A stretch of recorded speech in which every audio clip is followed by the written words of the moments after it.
Bonjour à toutes et à tous, j'espère que vous allez bien, que vous êtes en pleine forme, je suis super content de vous retrouver. Soyez les bienvenus dans la guinguette du Camino. Alors aujourd'hui les amis, je vais vous raconter une histoire effrayante. Je vais vous raconter en fait une mésaventure qui m'est arrivée un soir alors que je bivouaquais sur le chemin de Compostelle. Et ce soir-là, je me suis fait la plus grosse peur de ma vie de pèlerin. Eh ouais. Vous connaissez la bête du Gévaudan? Eh bien moi, j'ai été attaqué par la bête de Montbonnet, la bête du Velay, la bête de Haute-Loire. Vous l'appelez comme vous voulez. Tout ce que je peux vous dire, c'est que j'ai eu le trouillomètre à 0. Je vous raconte tout ça dans 12 secondes.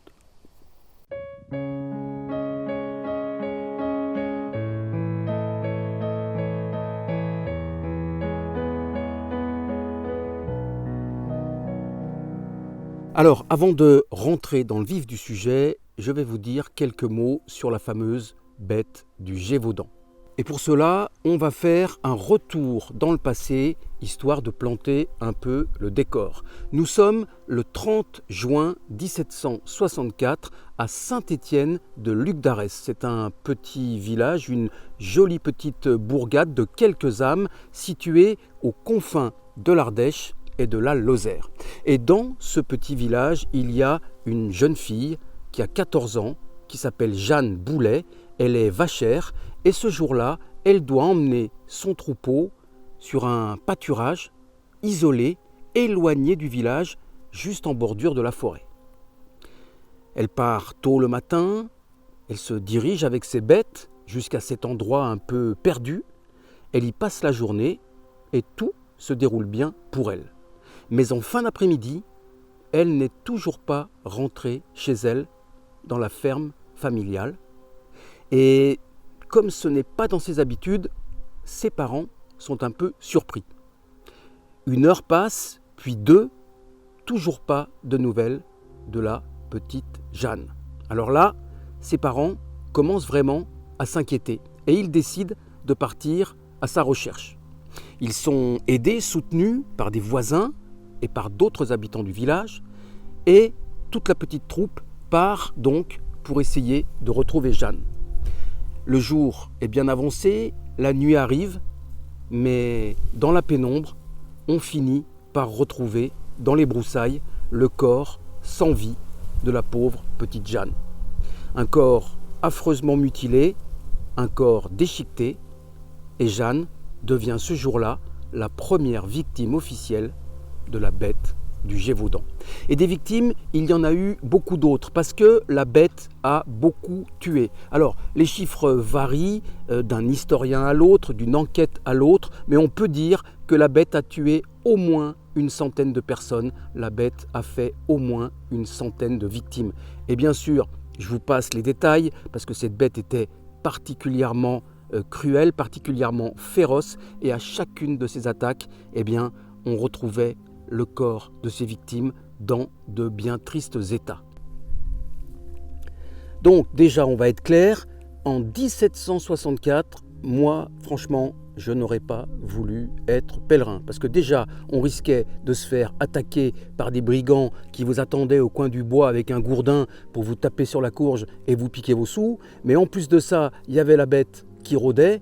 Et à mon avis, c'était quand même plus prudent de rester chez soi.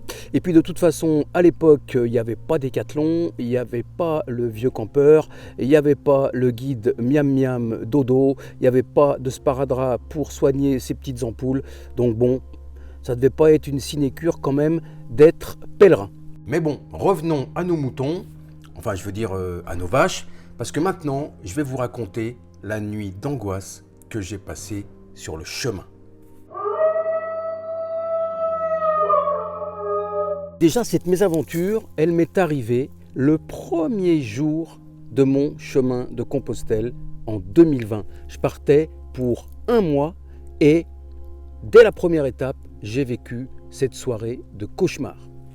En résumé, je pars le matin tôt de Besançon en train. Jusque-là, tout va bien. Je me tape 174 correspondances. Et j'arrive avec 2 petites heures de retard en début d'après-midi au Puy-en-Velay. Bien sûr, je fais un petit détour par la cathédrale et je m'élance aussitôt sur le chemin. Alors bien sûr, la journée était bien entamée et j'ai fait une quinzaine de kilomètres ce jour-là. Il faisait très chaud, il faisait très beau, j'étais quand même très heureux. Et en arrivant à 1 kilomètre de Montbonnet, je trouve un pré, un peu comme celui-ci, très sympa, pas très loin des premières habitations, mais quand même un peu à l'écart, à l'abri des regards. L'herbe était verte, l'endroit était parfaitement aéré, ça me paraissait très bien et je me suis dit, allez, c'est bon, je m'installe ici, je vais être au paradis. Regardez. Bon, il est un peu plus de 20 h et voilà donc mon premier bivouac dans un champ à 1 kilomètre, on va dire, de Montbonnet. Je vais m'installer là pour la nuit, tranquillement. J'ai pas de vaches comme voisine, j'ai personne en fait. Donc normalement je devrais être pas mal. Et voilà le travail. Eh ben non, tout ne s'est pas bien passé.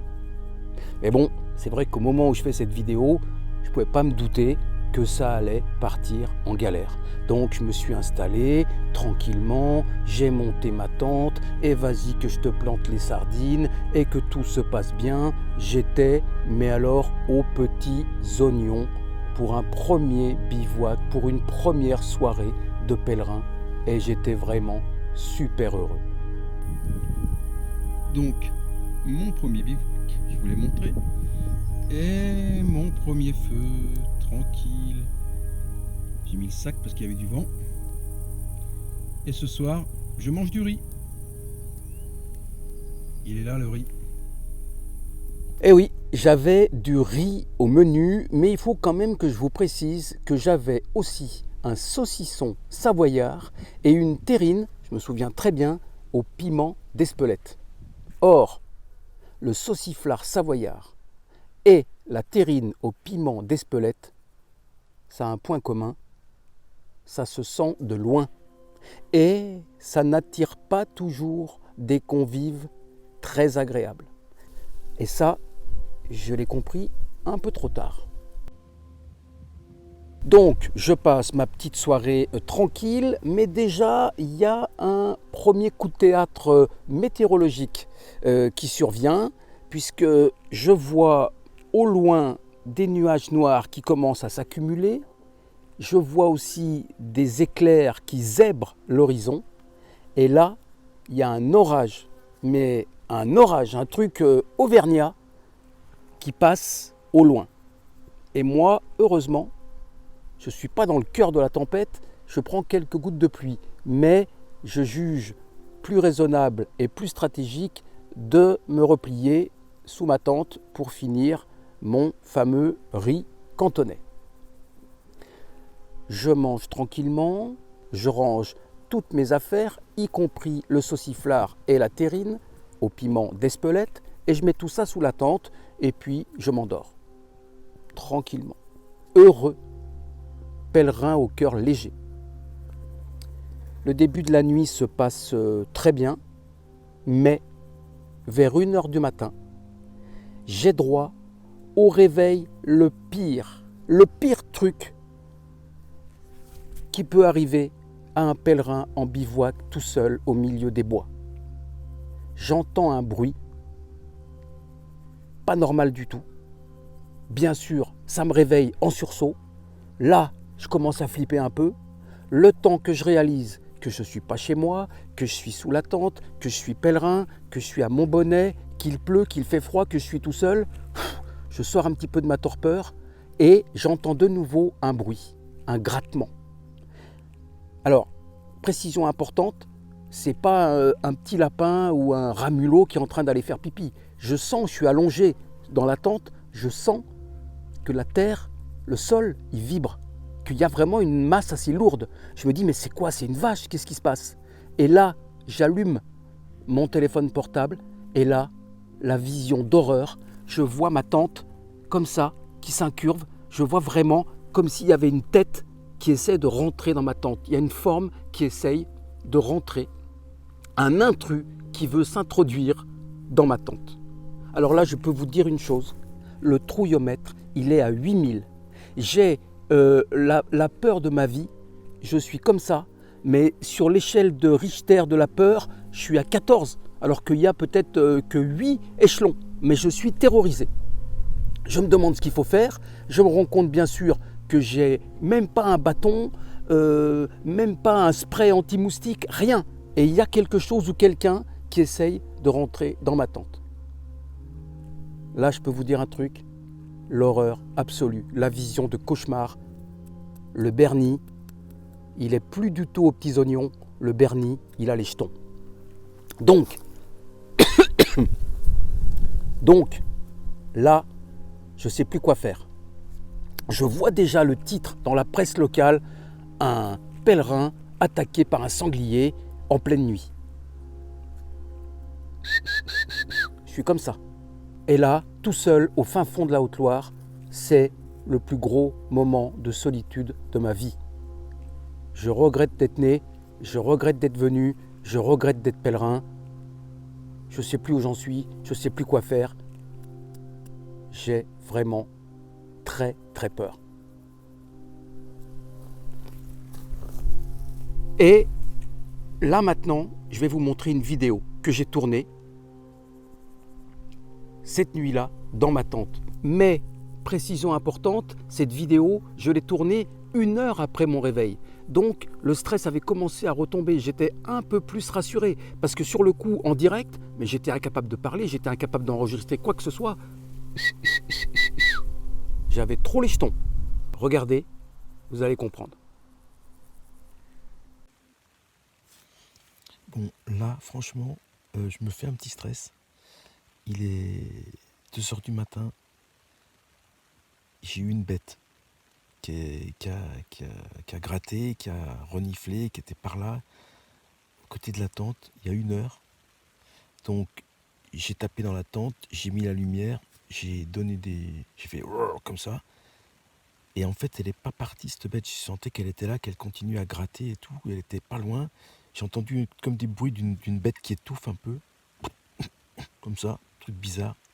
Et en fait, après plus rien. Après de nouveau j'ai entendu un bruit, ça fait plus d'1 heure que je suis réveillé. Donc à chaque fois je mets la lumière. Et en fait, je sais pas ce que ça peut être. La seule bête que je peux craindre, c'est un sanglier, parce qu'aucune autre bête ne peut représenter un danger pour moi.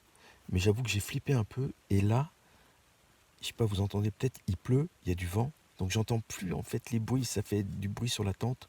J'entends plus les bruits extérieurs. Et il est 2 heures du matin. Et j'ai encore 3 heures avant que le soleil se lève. Et je sais pas, cette bête, j'ai entendu il y a un petit moment qu'elle était revenue. Elle gratte par là. Je sais pas si c'est un renard, mais je pense peut-être un chien quand même, qui a pas peur, quoi. Et qui revient. Donc c'est un peu chiant quand même. Donc je vais attendre. Mais j'entends pas. J'attends, mais j'entends pas, donc c'est un peu chiant. Enfin, voilà, il me reste de la batterie, donc je vais laisser ma lumière allumée. Et puis on va croiser les doigts. Mais c'est vrai que j'ai flippé un petit peu tout à l'heure, parce que je sentais quand même que, en n'arrivant pas à la faire fuir, ça m'a quand même un peu inquiété. Mais bon, je pense pas que ce soit un sanglier, je pense pas quand même.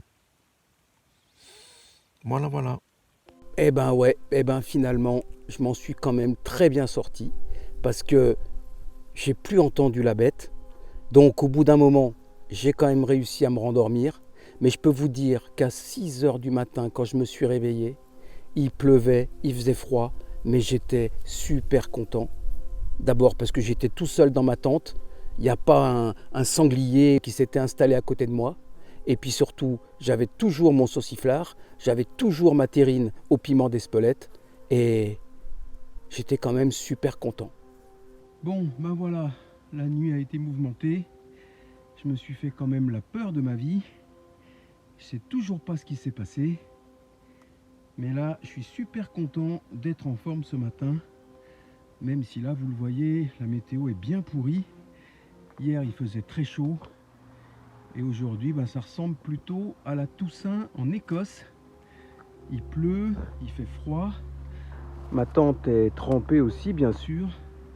Il va falloir que je la mette dans mon sac à dos. Trempée, c'est génial. Mais bon, c'est pas grave. La vie est belle. Voilà, voilà, voilà.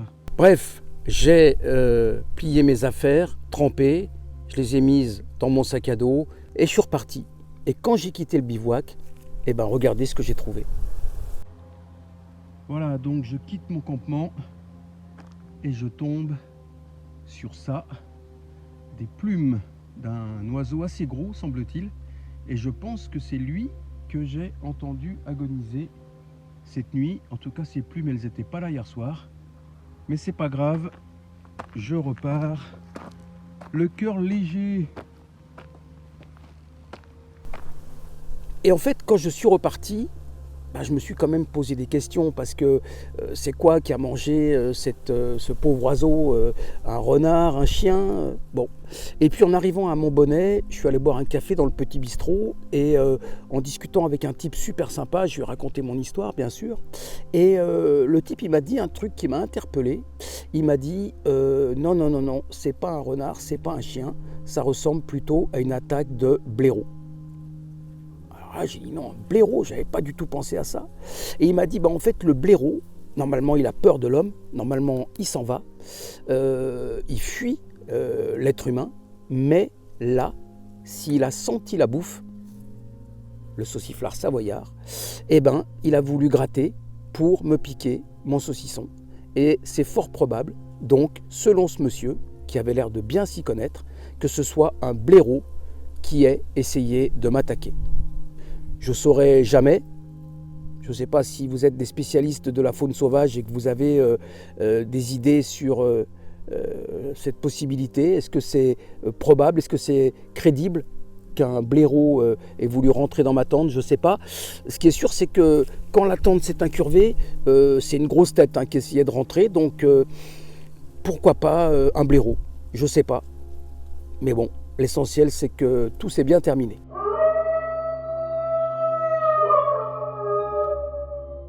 Voilà, c'est ainsi que se termine cette petite histoire sur ma mésaventure nocturne sur le chemin de Compostelle. J'espère qu'elle vous aura plu. Permettez-moi également de vous remercier encore une fois pour vos messages d'encouragement, vos messages de soutien qui me font très plaisir et qui me vont droit au cœur. Et puis, bien sûr, continuez à vous abonner à ma chaîne. Ça aussi, ça me fait très plaisir. Et puis je voudrais en profiter pour faire un petit clin d'œil à mon ami Ronald, qui est un passionné d'histoire et un grand fan de la guinguette du Camino. Mon Ronald, je voulais juste te dire que cette petite parenthèse, ce petit clin d'œil historique, je l'ai fait en pensant à toi. Je t'embrasse très fort, je vous embrasse tous d'ailleurs, et je vous dis à très bientôt pour de nouvelles aventures dans la guinguette du Camino.